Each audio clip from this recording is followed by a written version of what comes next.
যুক্তরাজ্যে ভুয়া তথ্য ও জালিয়াতির মাধ্যমে আশ্রয় আবেদন ও প্রতারণা বাড়ছে।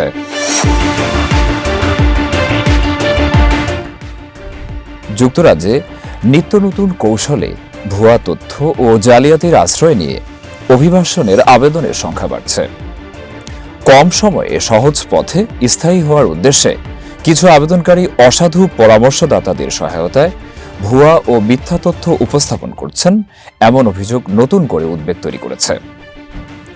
বিবিসির সাম্প্রতিক অনুসন্ধানী প্রতিবেদনে উঠে এসেছে, কিছু আবেদনকারী ভুয়া তথ্য ও অপকৌশল ব্যবহার করে আশ্রয় বা স্থায়ী বসবাসের সুযোগ নেওয়ার চেষ্টা করছেন।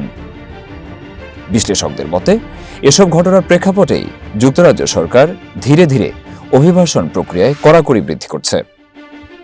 এক প্রতিবেদনে বলা হয়েছে, কিছু অভিবাসী বিভিন্ন ধরনের ভিসায় যুক্তরাজ্য আসার পর স্বল্প সময়ের মধ্যে স্থায়ী হওয়ার সুযোগ পেতে নিজেদের গৃহ নির্যাতনের শিকার হিসেবে উপস্থাপন করছেন।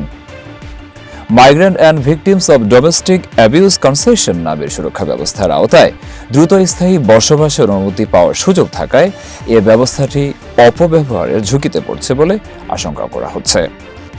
আরেক প্রতিবেদনে উল্লেখ করা হয়েছে, কিছু আবেদনকারী নিজেদের সমকামী হিসেবে ভুয়া পরিচয় দিয়ে আশ্রয় পাওয়ার চেষ্টা করছেন।